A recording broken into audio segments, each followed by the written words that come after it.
Yes, so welcome back, everybody. Good morning, good afternoon. This is my mentor and friend, Scott Kiloby. Mihai, welcome, Scott. And what's your dog's name? I have 3 dogs. This is Oliver. Oliver. And Oliver there is keeping an eye on the situation. Yes, he's got everything under control. Awareness is here. So sweet. All right. So this is our 13th dialogue, and we are talking about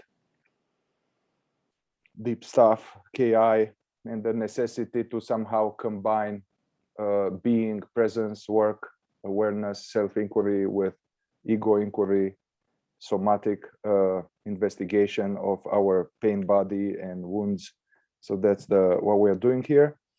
And today I wanted to bring the topic of relationships, love, attachment, love theory, or attachment wounds. I remember I was maybe 30 something, and I had problems in relationships, and I was denying them. I was like, oh, this is not important. This is not relevant. Awakening is one thing, and relationship is another. And this is, it didn't work. Well, next. I mean, I really was thinking like that. And my teacher at the time had serious problems. So he wasn't giving, he wasn't a useful guidance at all about this. And yeah, I was very separate. And it took me a few more years of suffering and creating suffering unwillingly for others and myself. And anyway, I had to get out of there to dawn on me that there is something, not there's something wrong with me as a deficiency story, but like, hey, there's some stuff here that is not going well, and I haven't been even looking at it, although I was dedicated to self-remembering, presence, consciousness, all that. So luckily, I'm not too old now, so I'm seeing things differently. There's still time. I see now that, especially in modern days, we are not going to the ashram, to the mountain. We are not renouncing the world. In the past, people interested in awakening will renounce the world, women, whatever, men.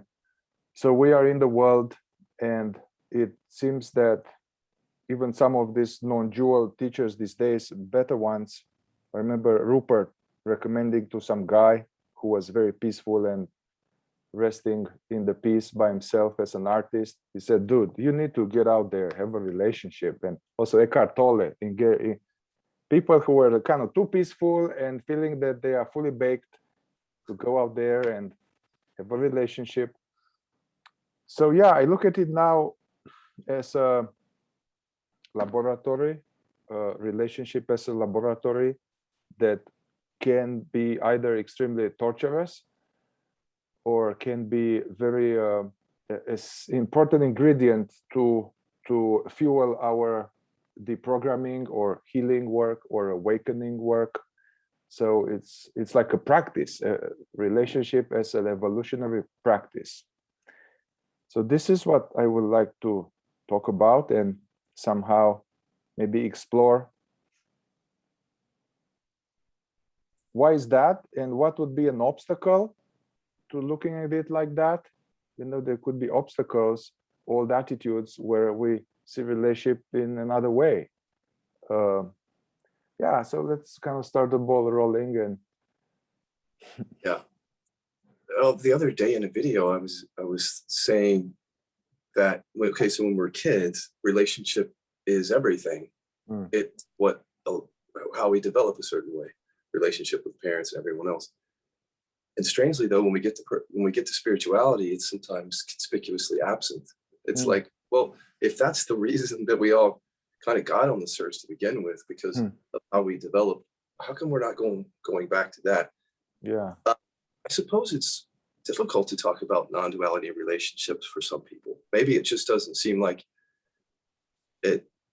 There's too many language issues or too many sticky issues people don't want to get into. But what I found is relationship helped me find the stuff that's really hidden. So I mean, you could just sit there and watch thoughts all day. Rest is awareness. There's nothing like your husband or your wife coming in the room and saying something and triggering something old up. So I use that after the awakening. Frankly, before the awakening, all I remember was like reading J. Krishnamurti, who said, relationship is a mirror. He said a few more things about it.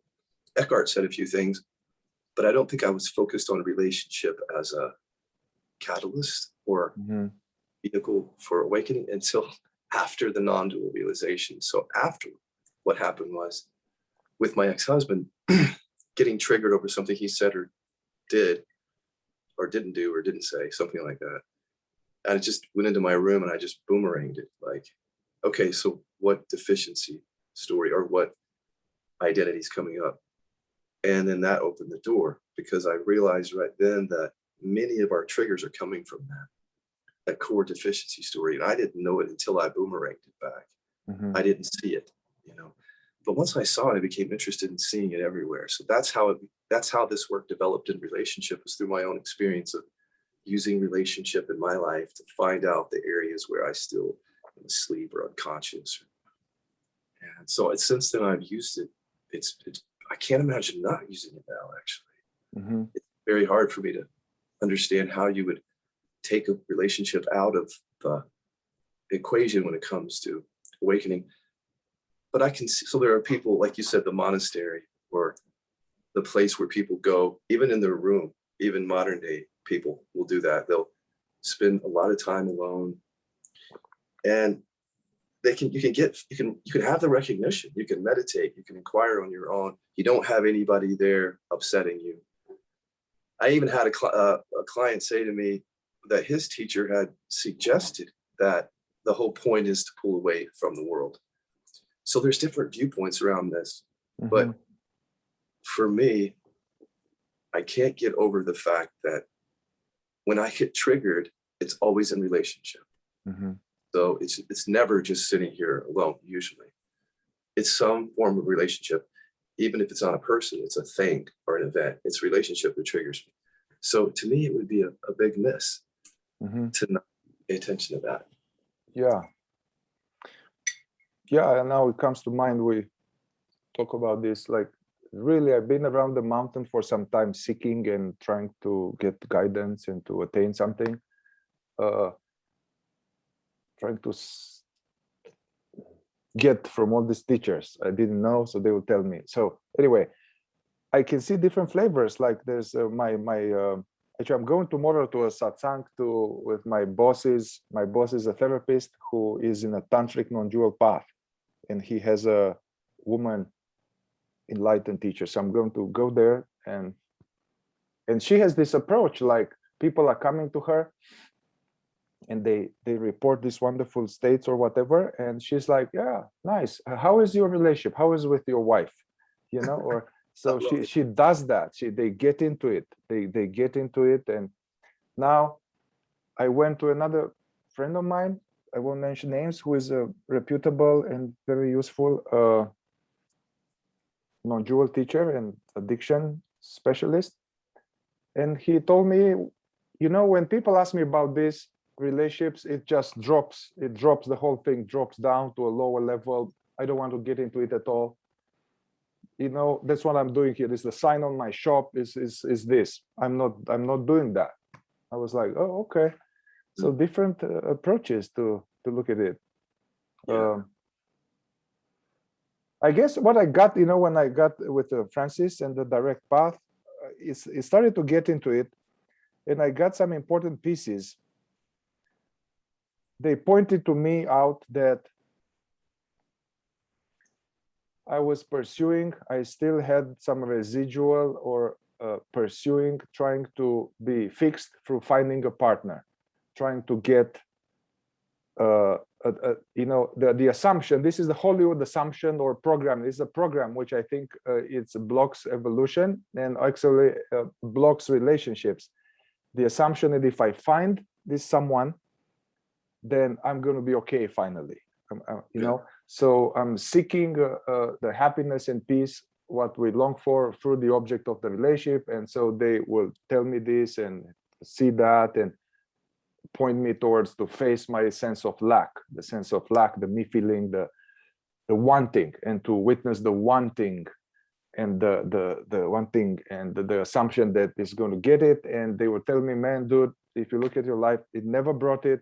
It's never going to bring it. That's not where you're going to get it. So I was like, I could finally see it, you know? And I even had some podcasts about this, the anatomy of a romantic illusion. Somehow this, oh, it's going to make me happy. Somehow this needs to die. Do you have any thoughts on this, or how to make that persistent illusion die? Yes, I do.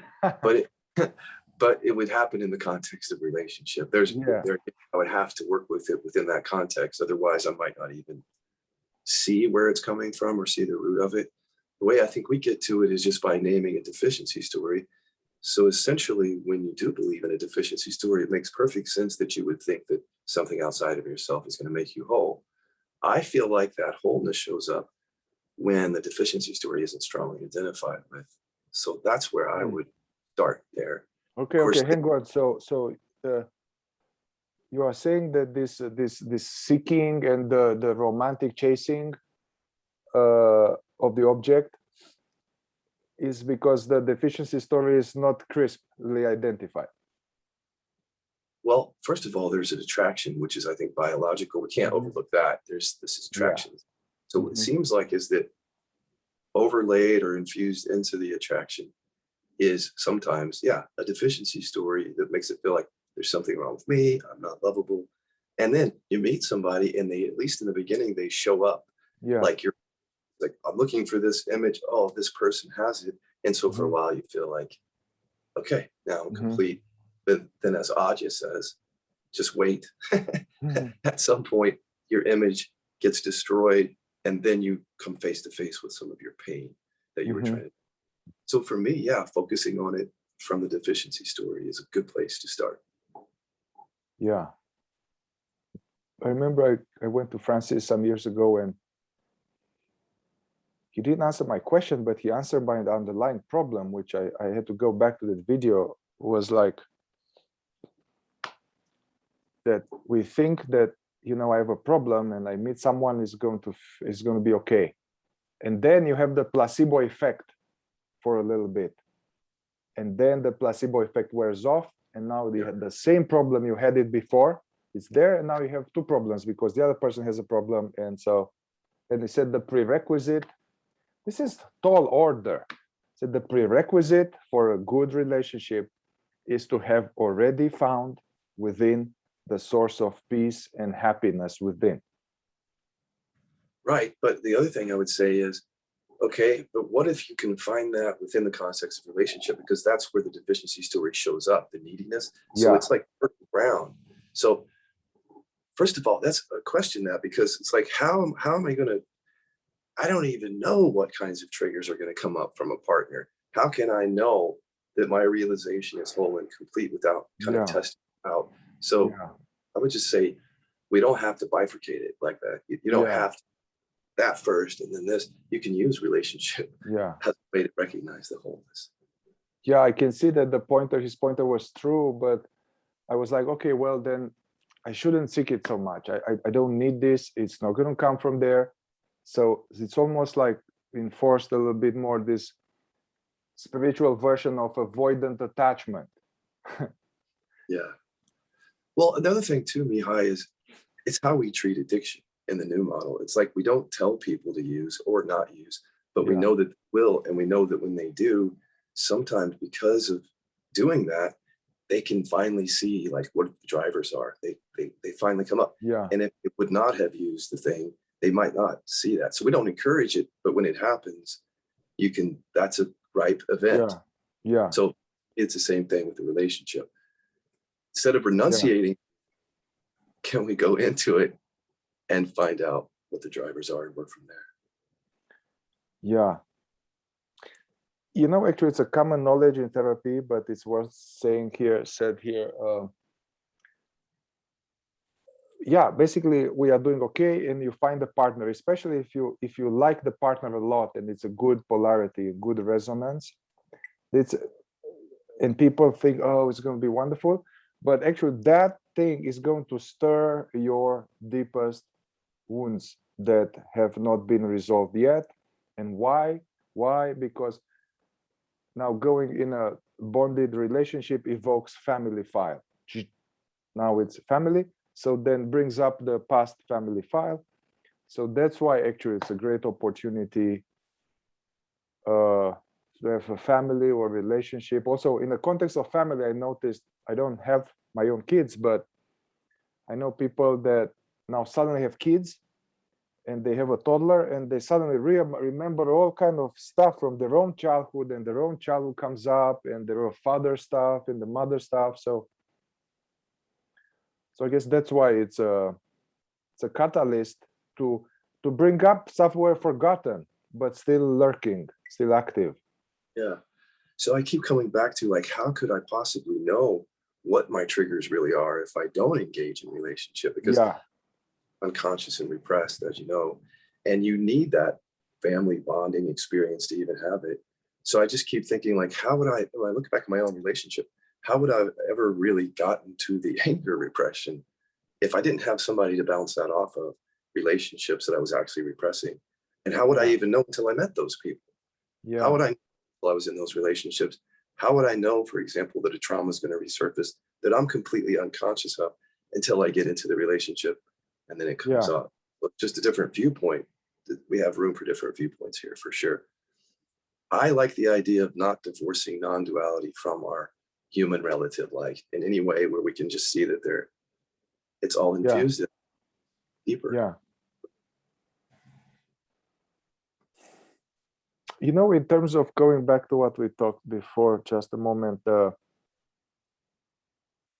I see with some clients too, some even people who've done a lot of work, they sometimes come to me and they are like, oh, this is my belly, this the deep sense of needing love. I need love, and it's like, and I never had love, and you know, and the daddy left, and the partners were emotionally unavailable, and you know, I get it, I empathize, I get it, I know, but there's something suspicious. I don't, because it implies somehow that there is no love right now, love is absent, and so I am missing, and somebody's going to love me, and you know, so yeah, so it sounds very romantic and noble suffering, but ultimately it's a deficiency story, that there is no love. I need love, I'm lacking love, right? Yeah. Or no connection. Like, it could be that, but like connection is the word for me. That connection.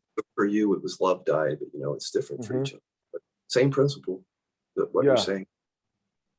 Yeah. So I don't want to go now, oh yeah, well, it's, I don't know, I think that's more, it's a more of existential consciousness issue here with this, like there's lacking love, feeling empty in my belly.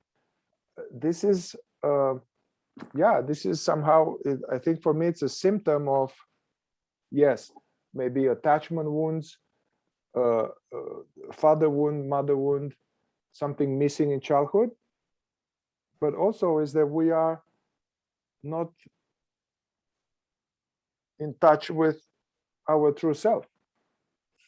Yes, for sure. You know, the story you were just telling me is probably a good story to tell here, if you feel like it, where someone said to you, this might be an attachment wound, and that you went into the non-dual perspective for a while and you weren't getting at it, and then now you've come full circle. That's kind of a good way of explaining this, like how relationship is, because it was these relationships, I assume, that you've been going through that brought it all up. Right? Yes. You want to share that? Maybe I'll share something like that. No, I want to share. I didn't quite get it to share about. I didn't quite get what you are pointing me to share. I think you just briefly said before the interview that someone had said to you that this might be an attachment wound or something. Oh, yeah. And then you said, oh, I'm going to just be in awareness. And then what happened? Yeah. I was saying that, actually you encouraged me to have a group or some workshop on attachment wound. And I'm like, oh, okay. And I know a lot about it. I work with people and with myself a lot, but I'm like, I'm far from finished with this attachment wound. So I was hesitating. Then I remember that when I was studying Hakomi, there was a wise woman, a little older, and she was speaking about this. For me, it was new. This was 10 years ago. And she told me, she was pointing, I have some attachment wound, and it went over my head. And I was like, yeah, I didn't want to be open. I was like, well, no, I just need to be more aware, to watch my thoughts more, to more self-remembering, more something. And so now I decided to interview her, go back to her, say, hey, can I interview you about this, Yeah, so I guess, yeah, whatever work I was doing wasn't touching at all the so-called attachment wound or love wound. It wasn't touching at all. So the Yeah. same pattern will play out over and over in relationship, and I wasn't even looking at them, although I was in deep awareness work and in deep learning therapeutical work. Check this out. Yeah. Yes. So there's a few things in my life, like where it was because of relationship. Okay, let me say it this way. The realization didn't touch the trauma. Really, it didn't. So that's a relationship thing. I had to go into the relationship that was happening in 6th grade, like in inquiry, to even get at it. So the realization happened and the trauma was pretty much untouched, strangely. And certainly the repression was untouched. The addiction, that's why it's hard to understand what they're saying, because the addiction was so helpful to see the old stuff. So by engaging in that addiction, the sex addiction, that was helpful. And that showed me shame in a way that I don't think I could have seen it. And I don't think I could have seen the deficiency story and how that was tying into the sex without these relationships. Yeah.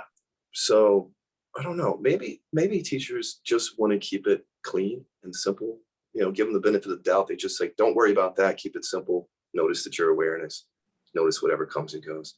There's nothing wrong with that. That's actually very brilliant pointing. But I can see what got missed is because I was taught by people who teach that way, I was unequipped in relationship to really deal with my trauma and my repression. I just didn't have the tools. Yeah. Because the tools were limited to forget everybody else, stand as awareness, and notice that you're not your thoughts. Yeah. That was the bypass. At some point when I got to my boss, who's my therapist boss, and so he was bringing this teaching from this lady, and I was talking about this, the wound of love. Maybe we can speak about this attachment wound, attachment theory. This is some term that was coined by somebody that now I don't remember his name, but he was a psychologist. And initially he called it love theory. And then his peers, they said, no, you can't call it like this because it's not professional. So let's call it attachment theory. And it was the people who started to research and develop this theory about how the baby, the connection with the mother, the bond, how it is, if it's secure or if it's disrupted. This creates different patterns of relational behavior in the baby that remains untouched till the adult, with secure, avoidant, anxious, mixed. So that's the attachment. So if there's any, let's say, serious disruption in the early development, the baby is very fragile and needy, clingy in a good way, in a natural way. And if there is some ruptured attachment, or let's say orphanage or abandonment, or even things like, there were some really messed up theories how to raise children, like to have the baby to develop independence and get the baby to put it alone in a room and cry himself to sleep to become tough. There was some theory in the 80s.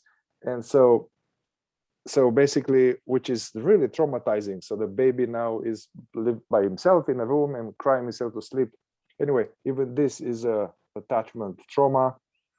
Anyway, so this is what we are talking about, this attachment wound, love wound. Something happened there when it should have stayed together for quite some time, the bond with the mother, father, and there's some disruption there. And then this created some deep shock or hurt in the system, in the nervous system. Usually this is without words. There's no interpretation, but there's some shock. And this developed later, this so-called anxiety, a fear of losing them, clinginess, codependency, toxicity, avoidant, don't get too close, or all kind of things like, oh, the relationship is wonderful. That's what I used to have very often. It was great. Suddenly, one morning, I'm like, I'm done. Like this, I was like, what happened? I didn't know what happened, but suddenly I'm done, and it was puzzling. So it will create this difficulty to be in a relationship in a healthy way. Either it's too codependent, too clingy, or not allowing people close, you know, or yeah. So this is what I guess we want to have a context to this so-called attachment wound. Yeah. Well, we could talk about that, but we could also just talk about it more generally. Have you read the science that essentially says, look, once there's trauma, it remains forever until it's neutralized. It's encoded in our system. So I was just thinking, just listening to you, I thought, okay, so you grew up with this woundedness happening in a relationship. So something's encoded in your system. It's stuck there until it's neutralized. So now, if you're being taught to not look at that, see, then how are you going to neutralize it? Yeah. You're not going to be able to if you don't bring that relationship back in. And what made me think about that was some early trauma that I experienced, which was nothing like yours. But when I was a really little kid, I had the impression that mom didn't want me, that I was an accident. And a lot of kids probably feel that way. But I actually tapped into the feelings around that. And it was really early, like first kid. Yeah. There again, that was apparently a trauma that was stuck there. Like it was affecting my other relationships. I just could not see it by just going into it. I had to bring mom in. I had to like feel her, smell her, see her, feel my body, and ask what's the program here. And then because I was asking, inquiring into the relationship, I finally got, she doesn't want me. So those like, how else would I have dealt with it if that happened? Yeah. It was stuck that way. How else would we? Yeah. Yeah, I mean, I will send you some video or even put it here, some from the 90s, some French psychologists, they just filmed babies, different babies, and giving them 2 cubes. And so they had people who had parents and they had secure attachment. And then they had people who were abandoned or in orphanage. And they was shocking. Like, first of all, the ones who were not in secure families, they were thinner. And also the ones who were in secure families, they will use both hands to play with the cubes, and they will be fascinated by the cubes. And then the adult will give them a cube, and they will look at the cube. The other ones who didn't have secure attachment, they will be looking at the adults all the time, not at the cube. And they would use only one hand, and they were very focused on the connection, not on the cube. So basically, yeah, their kinetic function was severely diminished. Their interest and focus, attention was diminished, and the whole attention was on the, are you going to go away? Or do you like me? Do you love me? You know, it's interesting. All based on relationship. Again, another example of how it plays into it. So I think that's one of the things the points we're making is that, you know, until you go into this, how do you deal with it. When we say know yourself or know your true nature, if there's a part of myself that I would only discover in relationship, how can I say I know myself or I've seen who I really am if within relationship there's still maybe programs operating? Yes. And you and I work to know that, like, we're very programmed, like, Yes. in very specific ways. And so the reason I like relationship is because that's where you get to the specific programming. Yes.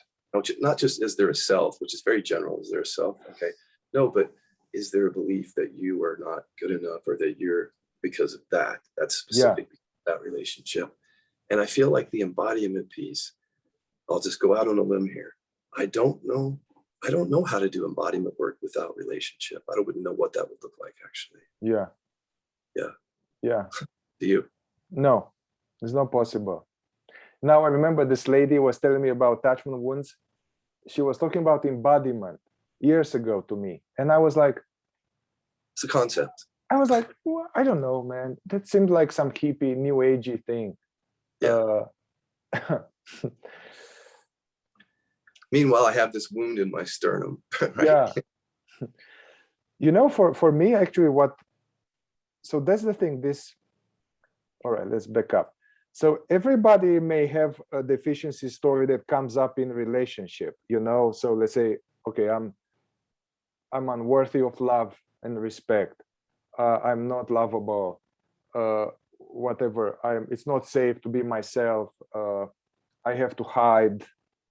I'm not good enough.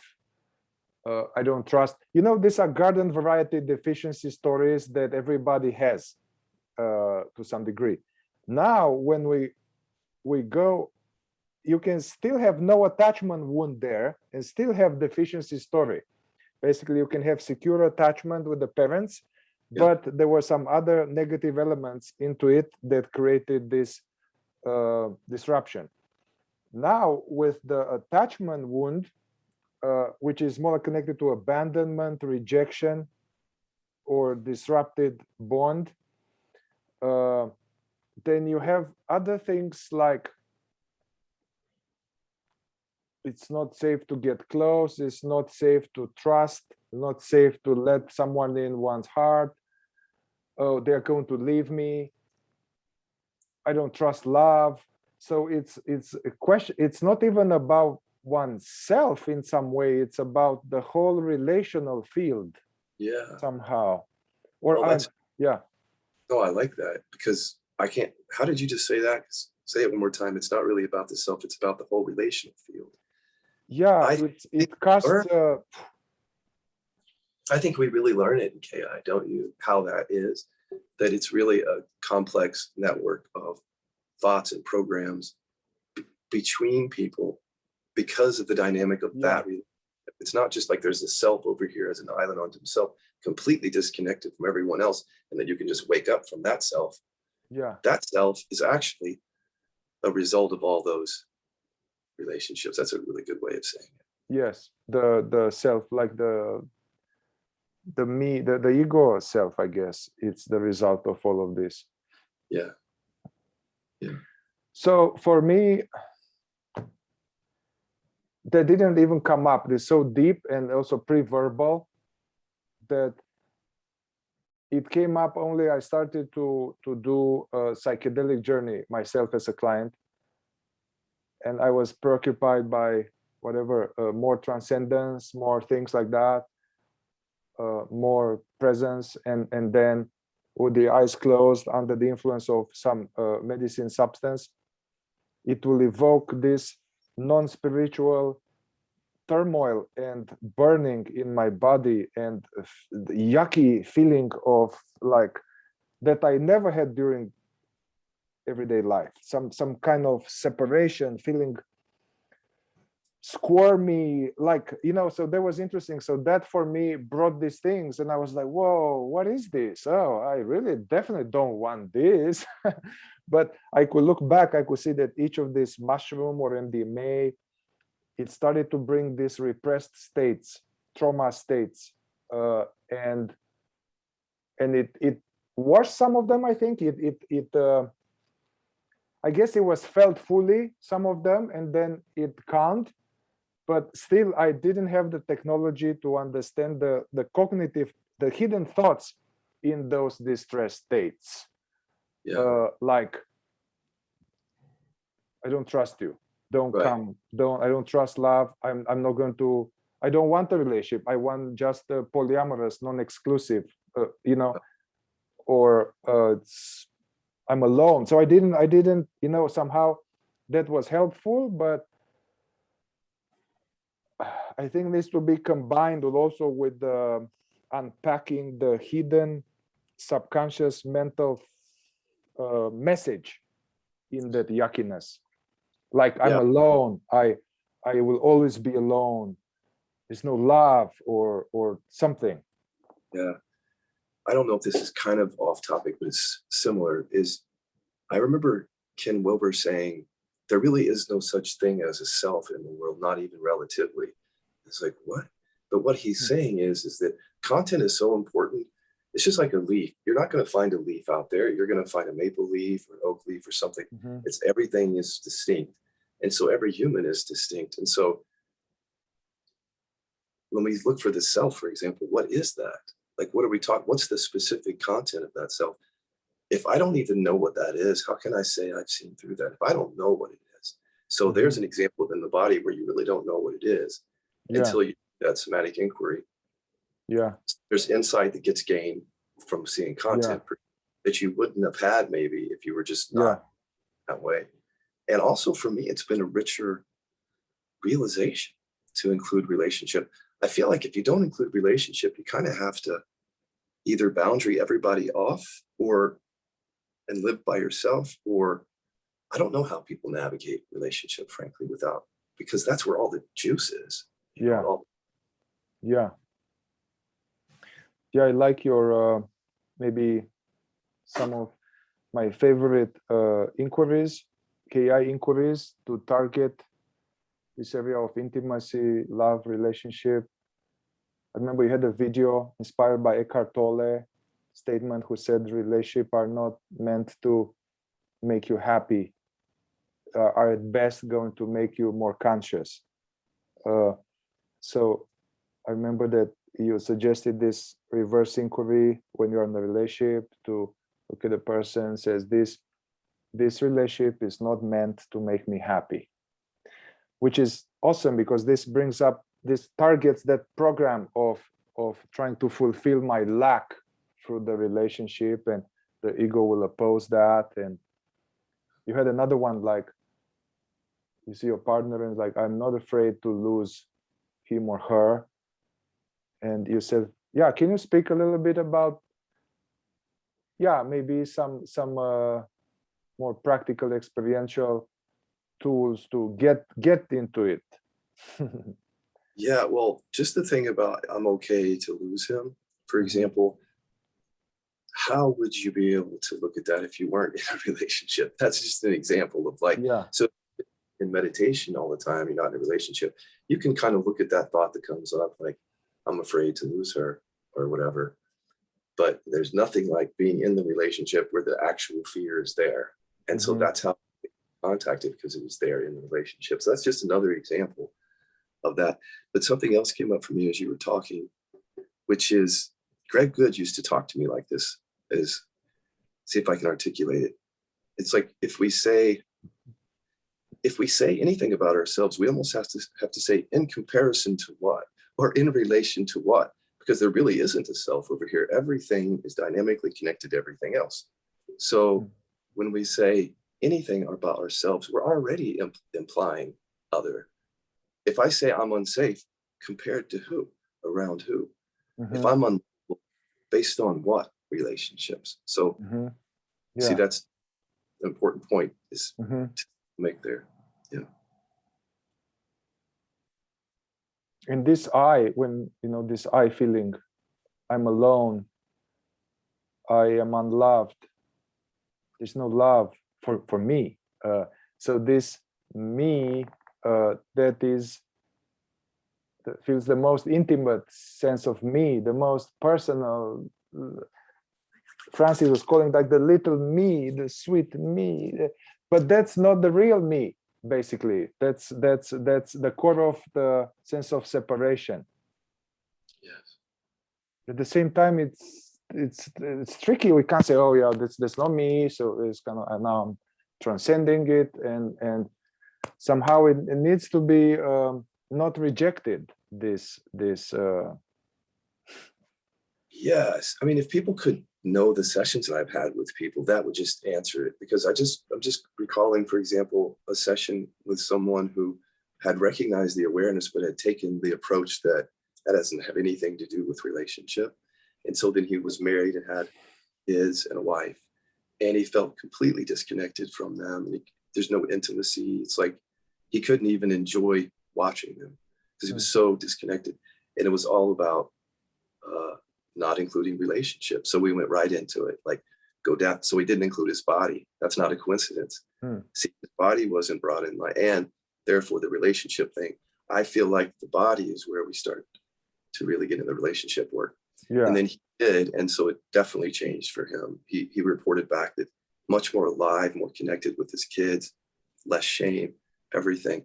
So there may be people out there like that. I mean, that are thinking that relationship doesn't work. It's not part of this. That's just one of many examples, actually, through the years that I could cite about what happens when we don't include relationship. I've seen it many times. There's another story real quick, is a guy was on the phone with me once, and he was sitting in awareness, and he was really kind of going on and on about how he had recognized awareness. He was kind of very happy about that. And then I just said, okay, pull up an image of your wife. He's like, oh, okay, maybe let's include relationship a little bit more. Yeah. And so many things were overlooked by him as a result of that. Yeah. You know what?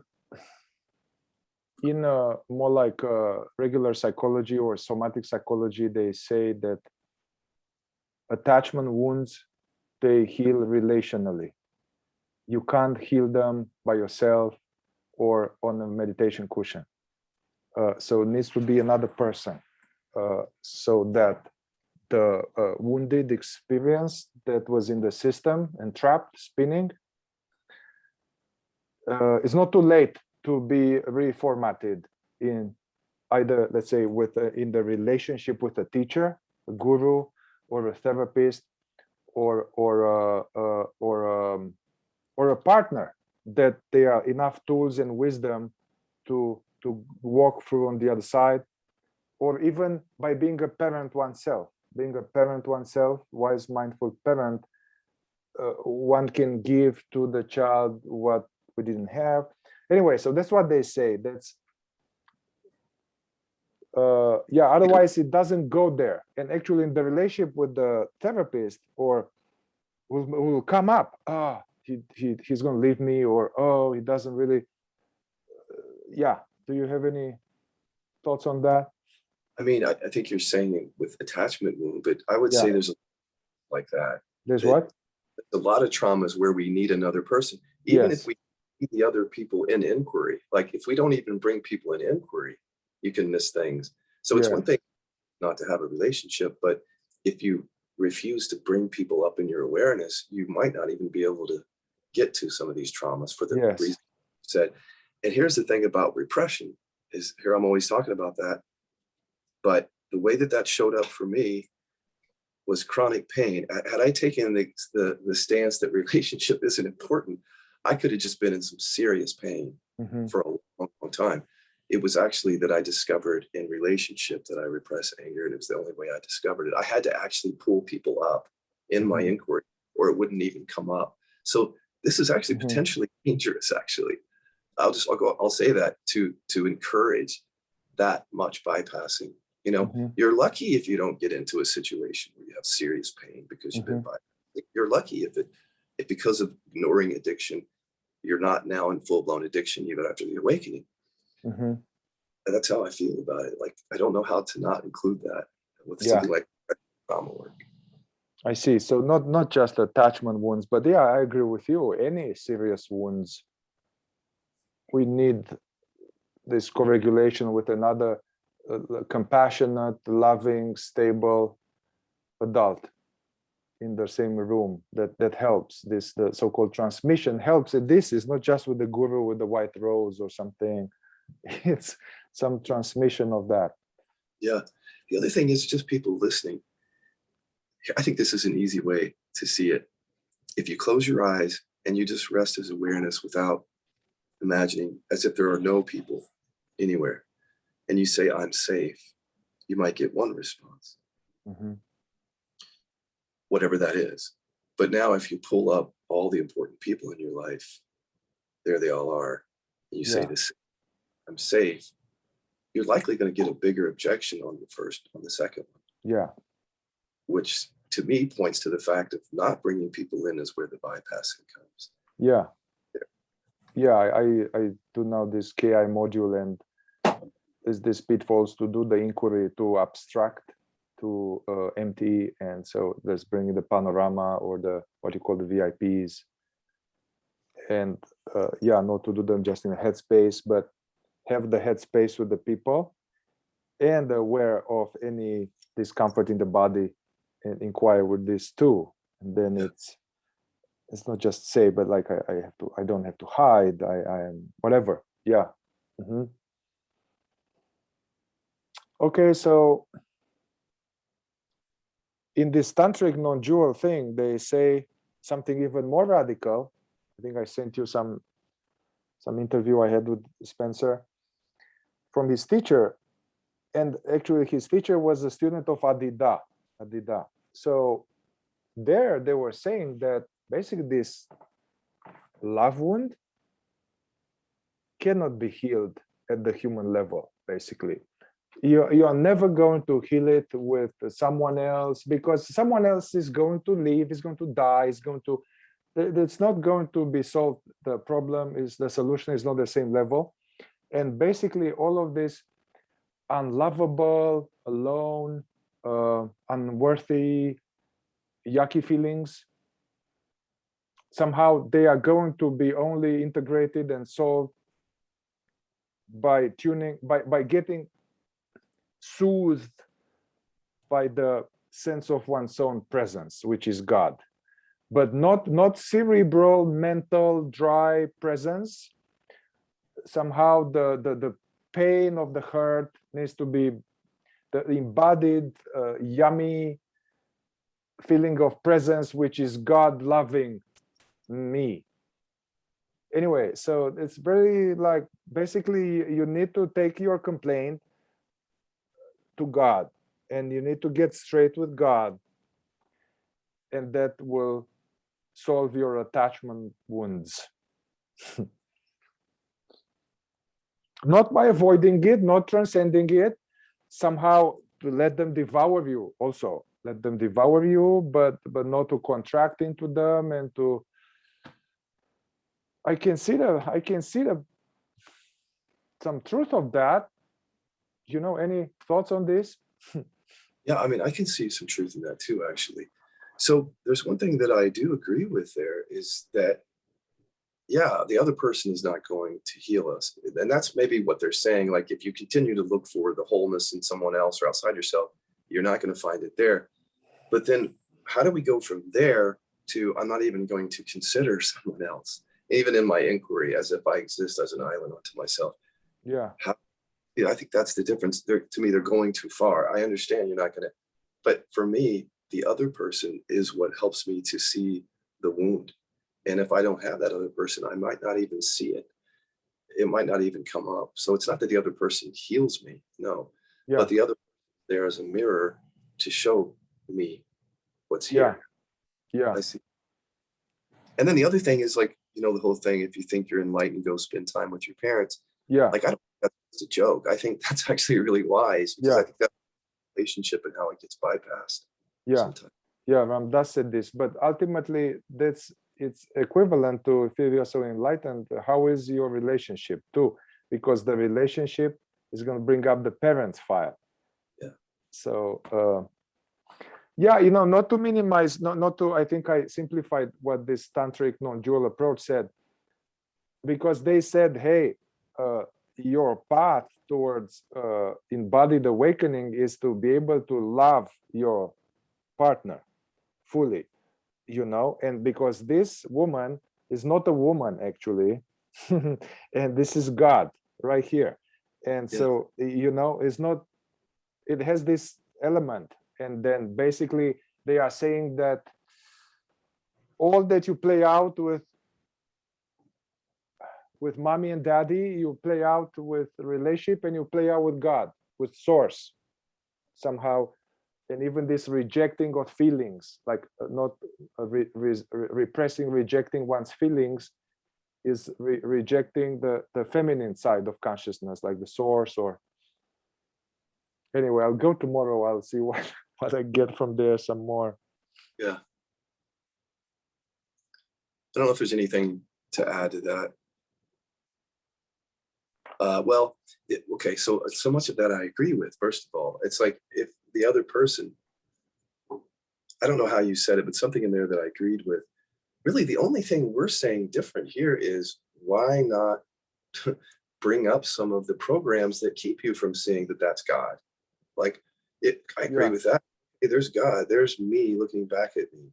But the programs that get in the way, the content seems to obscure it. So why bring those programs up to see that they're not us? And why keep this other person to help us see these programs? I don't understand where the line gets drawn, I guess. It's a little bit of that thing, hey, don't go into the mud. But I like this to explore the mud thoroughly till it's no longer mud, and reach out to the stars and into the mud at the same time. Well, the other thing about mud is when they say mud, I think body. And with body, you can you can ignore the mud, but it doesn't ignore you. Like the body holds stuff. We know that. So if we're really saying don't go into the mud, I hear that as don't go into the body, which means don't work out your traumas or repressions or anything like that. Just be awareness. And I think that's the bypass. It feels like for me it would. Don't go into the mud is also don't go into this, oh, nobody loves me, or don't go into this even mental content of the feeling. And you know what, we are. So there's so much I agree with. Like if what they're saying is don't think and analyze, totally. But if they ignore content, I don't know how to wake up from content that you ignore. I don't know how that happens. How do you transcend content you don't know is there? Right. If somebody could answer that for me, I'd be okay. If I can, nobody's answered it to me. If you can answer else, how does it happen? No, it's not. Okay. And you brought this Socrates, like know thyself. I also had this understanding, I don't know where I heard it first time, but you know thyself, it's partially understood. Either, hey, know your pet peeves and your wounds and your tendencies, and know your little tricks and your patterns. This is knowing the ego self. Some people understand it by that. Some people say, hey, know thyself means know the knower, know the perceiver, the presence. But what it seems like we are talking here is know thyself means both. Knows all the little shit and everything, and the perceiver of it. Nisargadatta said that actually. I think he said like to know yourself, you must know what you're not and what you are. And I don't know taken as far as we do, but I would say both sides of that. Because these patterns of the content are the reason that I suffer. So I don't suffer because of my true self. That's not where my suffering. I suffer because of the stuff that is not me, that I take to be me, that's hidden in the body and in the mud, and hidden in relationships. So I find it difficult even to recognize your true self fully without doing this. It's hard for me to understand how you can say that. There's parts of yourself you're not aware of, and they're being triggered and you're unconscious of it. You know, there is another movement in psychotherapy or even psychedelic assisted psychotherapy, like the client there is now with on the operating table with like this like yuckiness and existential turmoil and somatic thing. There's a tendency to say, oh, can you just breathe into it and breathe love and then, you know, love yourself because God loves you, or something, some nourishing statement, some nourishing balm to come on this to solve it. And after working with you, I realized that stalls the process, man. And it's more like if the client can take it, don't soothe it. Basically, as Francis says, let it eat you up if you can. Let it eat you up all the way. Basically, go into the not manage, not uplift the unpleasant inner content if you can take it, and if we're, I don't know. And so just by that going all the way, we'll see there's something on the other side. You can see that actually that was an illusion, actually. But if I soothe it and bring something uplifting right away, then we'll go back down. I just don't think it's very trauma-informed perspective. I just don't think it is. Let me see how I can say that. I kind of forgot the exact wording that so what's the bottom line of that perspective? Give it to me again. Well, no, what my point here was that there's a tendency to, when there is a painful somatic content, to come with some uplifting, nourishing, lovey-dovey thing in order to heal it. And I am more on the approach of if the client can take it, or I know I could take it sometimes, instead of getting a hug and being petted and nourishing female energy, to let me squirm and allow this unpleasant energy to spend itself, if I can do it. It's more useful, because then I stop being afraid of it, and I can see that it's not real. But if I keep getting to be soothed in some way, do you know what I mean? I do. I think there's a lot of practices like that. Look, if they work to, to wake someone up, I don't want to poo-poo on that if somebody's getting real benefit out of that. But I think there's a whole host of practices that do that. And I don't know how to explain it, but it's like soothing, coddling, make me feel better. But then along with that, just avoiding the stuff that I have learned is that these commands for trauma and repression are very powerful. They're super powerful. So you're bringing in this statement from a conscious mind about God. You may not understand that the unconscious doesn't really care about that. And it's got a command to stay safe or to hide.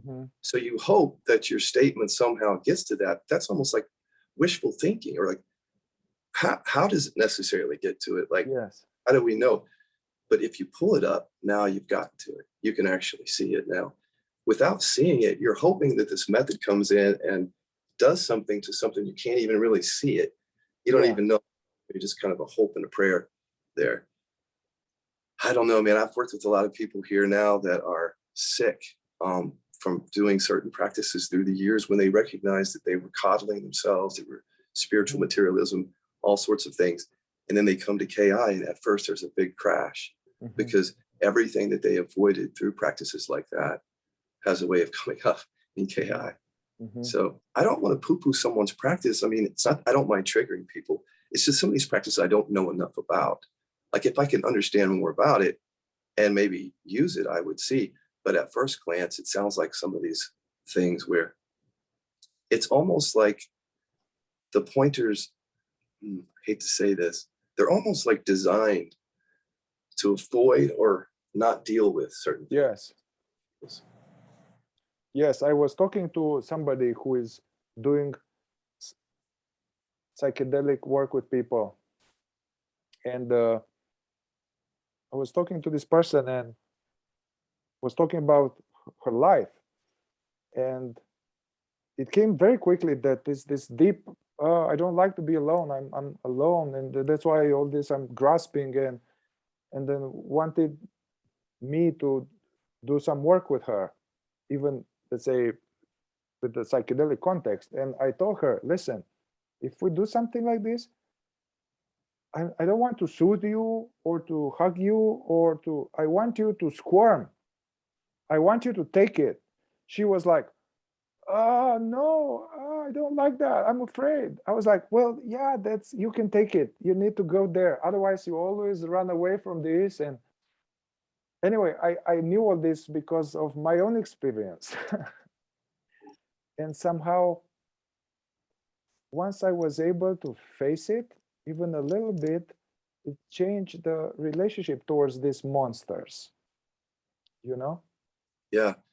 I just wrote down that there's a time for soothing, though. Yes. Nervous system regulation, all Yeah. that is good. But when you're in inquiry, I wouldn't be erring on the side of soothing during inquiry, because it doesn't get to the freedom. So it's very safe and maybe feels good, but the other side of that coin, the freedom comes from seeing that you aren't all these things. And so if you're playing it safe and soothing, you may not see these things, you may not see through them. Yeah. Again, I don't want to talk about methods that I don't know about. Yeah. So I'm just giving the first off when I hear the method. If I learned more about it and I thought that it really did help with the somatic or something, and well, then great. But well, I keep it more like zoomed out. Maybe we can have another one on relationship, actually some important KI inquiries to target various things. So I'm more like talking generally now. I had some more thoughts here. I have one little thing that I'll share with you is, I don't know if it's totally on topic, but I have seen in sessions where someone is about to find this really painful thing that you're talking about, and then right in that moment, they'll go back to non-dual languaging or enlightenment words to explain it away. And then I understand the connection between then being drawn to those kinds of teachings that give you these concepts versus actually dealing with your stuff. So I see it all the time that way. And it almost comes in like a coping mechanism. Yes. Let me come back to the non-dual. There is no others. This is all perfect as it is. Meanwhile, the stomach you're doubled over because dad didn't love it. So taking refuge in the spiritual mind somehow from that, and which postpones the processing of it. Yeah, I want to get back to what you said, because I don't want to come up I'm some kind of like a hardcore like doom therapy that you need to squirm and you face your shit alone. So no. I mean, I even in Hakomi, when we had the appropriate use of touch, therapeutical use of touch, where it was okay, the client sits and you like hold them and they're crying and holding hand. And so there is, basically, if I see that the person is dysregulated and the pain is too much and they're not resourced, then I definitely slow it down, back them out, resource them into their own awareness. Or even it happened this week. This person started to cry, and I just went, sat next to them and hold them.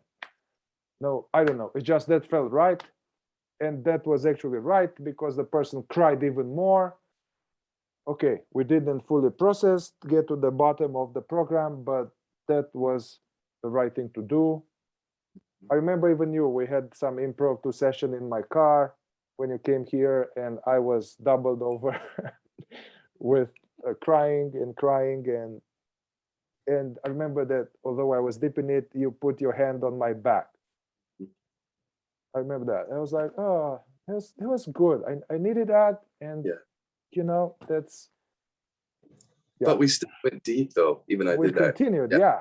Because I think there's that was good the way you said that. If you use those things when someone's really overwhelmed, that's good to bring it down. But if you use them just because there's an emotion happening or something painful, then you might, not you, but anybody. It was interesting, this founder of Hakomi, Ron Kurtz, who passed away, but developed this method, and now people he trained, and it's a whole institute, you know. I can see the similarity with your work. But he was inspired. He said he had like a child, 2-year-old child, and then he was, I don't know, or somebody was in pain or something. Some adult was in pain, emotional pain, and this child, the 2-year-old child, went to this person and just touched them. And this guy was like, "Oh my God, this is inbuilt in the mammalian, in consciousness. We feel the pain of the other, and we try to be there for them, you know." Yeah, co-regulation. Yeah, Yeah. right. But there again, so Dan and I talk about, Dan, co-developer of KI, there's a tension between safety and freedom. Yeah. Feel that? Because Yeah. being safe is really important as a human. It's a valuable thing. But that tension will tell you everything in terms. So in other words, safer not to include relationships in my inquiry. That's safer. Yeah. Maybe. But is there freedom there, for example? Yeah. So it might be safer to soothe me in a moment, but that might not be where the freedom is. So there's this tension where we want to feel safe, but we have to push that envelope. Yeah. And to push that envelope, we really have to bring in the others because they're the ones who push it for us. Yeah. Yeah. It's an important point in your method to, you know, regulate, but that is not going to deconstruct the trauma. Yeah. Yeah. So make it manageable, but then keep going if possible. Do you know this? There's a Russian spiritual non-dual yogic Igor Kufayev. Oh, I'll send you some. He's interesting. He was even a Buddha at a gas pump, but then they took him out. Rick Archer took him out because he felt like it's too much technique, too much. It's not non-dual enough. Anyway, I was watching some video with him, and he was saying yesterday that basically, if we felt love, it comes down to love. Although this non-dual and all this mental and this, if we really felt love as walking about with people, with the dog, with the sun, with the coffee, that's what we want. And we wouldn't seek truth. We wouldn't seek truth. And he was, although he doesn't talk like this, he's a heady, non-dual Kundalini guy. But he was saying ultimately it's straight up. It's God, love, and consciousness, awareness is one and the same. So we want that, basically. We want to feel love, but we don't. Why is it that we don't feel the love, which is one and the same with presence? Scott? Well, separation and deficiency, I would assume. Fear. Is that what you mean? Why don't, yeah. That's, I mean, it seems like you are more in touch with that. You are saying, close your eyes, mind is quiet, you feel love. It's love. You know, nothing is missing. right. But there again, it's only through relationship that I get to see where the fear is and the trauma and the deficiency story. So yeah, the non-dual realization brought about that sense of love and oneness for sure, right? That it did. Yeah, but for you. In a relationship, it can be obscured again if you're still not dealing with the body stuff. And so that's what I found. So it'd be nice if you could just have a non-dual realization, and from then on, everything is just love. But when you've got trauma, it just doesn't show up that way. It's more challenging. You know, it's like if I don't trust people, then how can I love them? If I don't feel safe around them, how can I love? Yeah. I just have trouble understanding how you take relationship out of this equation. Yes. Yes, yes, we need to include them. Algiu talks about later on, the realization is like simple presence or love. But he also says it's a non-attached love. So that's another thing. It's like, love, what are we talking about? Because there can be really strong attachment based on fear. But again, if I don't welcome that in, that relationship, to see that, I don't know how. I might even be confused to think that the attachment is the love or the fear is the love. So when we say love, I mean, people who are very attached to other people love those people, but then there's something else there. Yeah. So, and the only way you can really discover that is, I think, by relationship, through relationship. I mean, this even from the time of the Greeks, they had Socrates and there's Plato talking about different forms of love. And I mean, I guess we have to define it. But I guess what I understand, the best I can understand the bigger picture here of your teaching and also other non-dual, basically the realization of that we are the aware presence, and then the thorough processing of repression, deficiency stories and wounds and all that, I guess, are going to allow for the experience of presence to be less dry, or it's going to be more like fulfilling, in absolute fulfillment, and okayness, and without, from within, right? Jesus said there is the kingdom of heaven within. So the embodiment, which deals with relationship, is how that happened for me. That deeper reverberating, abiding as awareness. Because when your body is contracted, as you know, it doesn't matter whether you've realized, I mean, it's nice, you've realized awareness, but you still have this body that holds all this stuff. So in a relationship, that's going to show up, right? You know, it will in some way. If you're contracted, you've got stuff here, it's going to show up. So it did for me. And then by going into that, certainly the sense of love opened up everywhere. It opened up everywhere, including those areas where I was shut down earlier, like not being to trust people. So there is no end to the depth of the freedom here. So it's like, why would we cut ourselves short? That's my question. If you know there's a deeper embodiment here from this, why wouldn't you? And the only question or the answer I can think of is that if you've spent a long time seeking, you're really drawn to that, oh, I don't have to seek anymore. I'm just here. I'm awake and aware. No other work to be done. People really like that. So, Hey, so just, do you have a few more minutes? Yes. Yes. So let's say, you see vignette, like person on a spiritual path and middle-aged, successful, with a strong attachment wound, let's say orphanage, abandonment, stuff like that, then comes and says, so I interact with such a person, and then it says, okay, well, it comes up for me in a relationship and all relationships and about the world. If I don't bypass, I don't go into some devotional la la land, it comes down that there's no love, basically. And it's interesting that this person who resonates with devotional kirtan resonated in the past with strong devotional love stuff. The core material is that there's no love. There's no love. It's not even that I am unlovable, but that there's no love. And like I had this, that love died or I'm alone. For them is I'm alone and there is no love. There's never been love.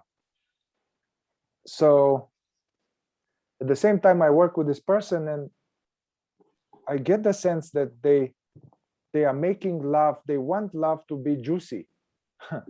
It's like a chocolate. Francis says, hey, don't meditate in order to have some big spiritual chocolate in your mouth. Whether you are like, So I detected that, hey, okay, but it's almost like there needs to be ecstatic, phenomenal. So how would you, let's say, what's the strategic client looking at the map or where they need to go? Some inquiries around there is no love, how to process this, how to.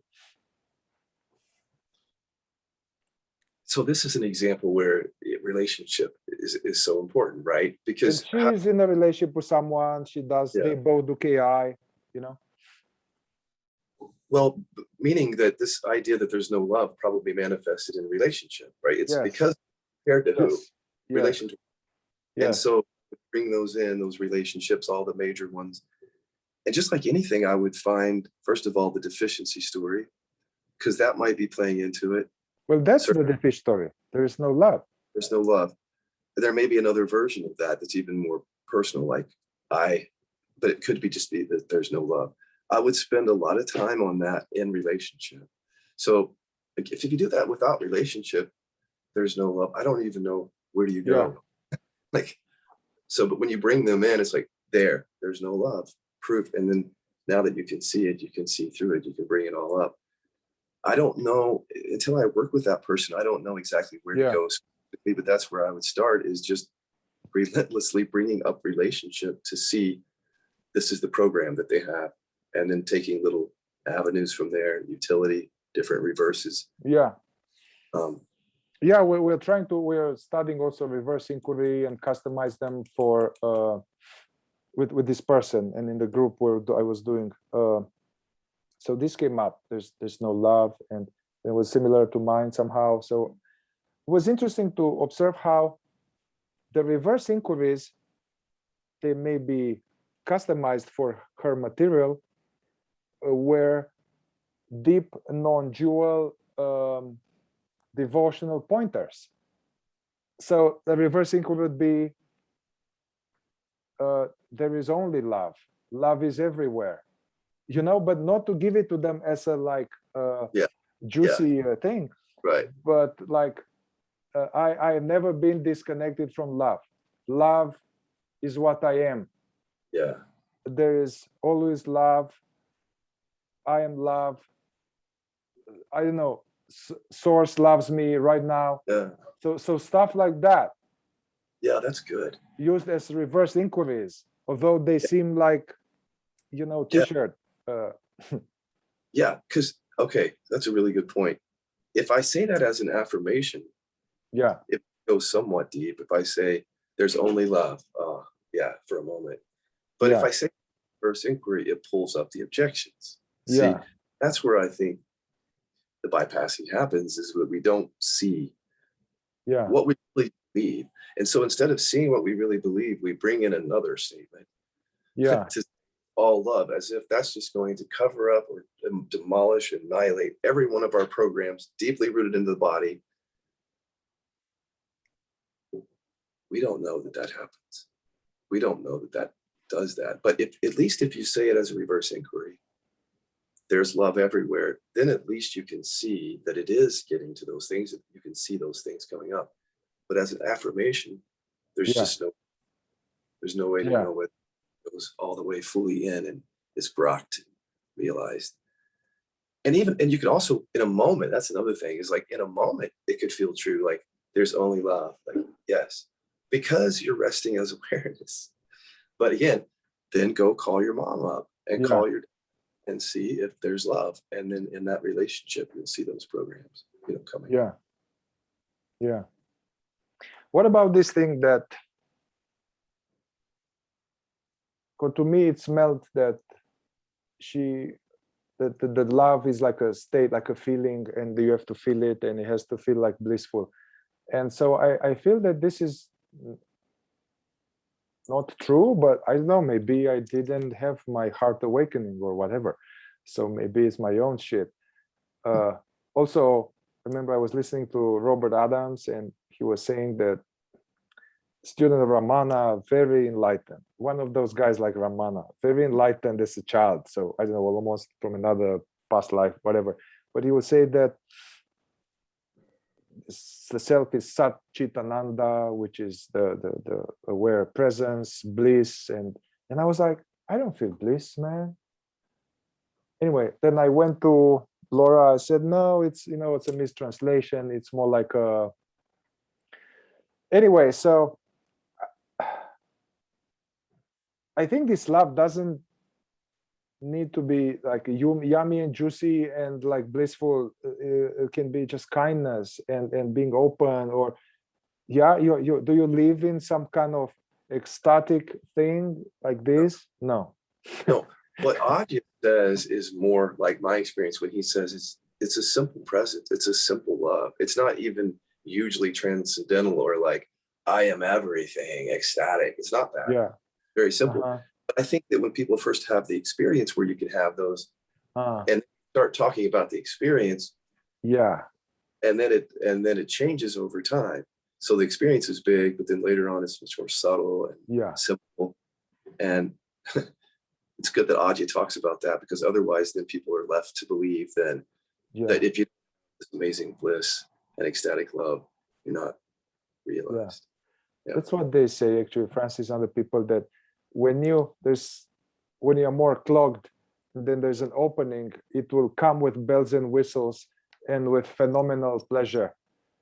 But this is byproduct of some realization. Don't think that that is it. Right. And then the more you go deeper, the more less blissful it becomes, because less of a gap from your contracted state to the open state, less of a gap. So it's more like normal, so good. The way I talk about it's like turning on the lights. So if this room is dark and I can't see anything, the lights come on, it's like, ooh, that's amazing. Wow. Shit. Yeah. But then now you live in the light. You're not going to be saying that every day. You're not going to be saying, oh my God, the light is so, it just, their light is there now. You know? And then what I think is interesting about that, if you don't make a big deal out of the light, then it just becomes the foundation. And from there, that's where you do the work in relationship. Like that light is so helpful in that awareness. All right, maybe we can have another one. I think I felt like we can have another one going more practical, experiential, about vulnerability, intimacy, what blocks that, more like going into more actionable. There was more like a little context. Yeah. Sounds good. All right. Well, thank you so much. Thanks for having me.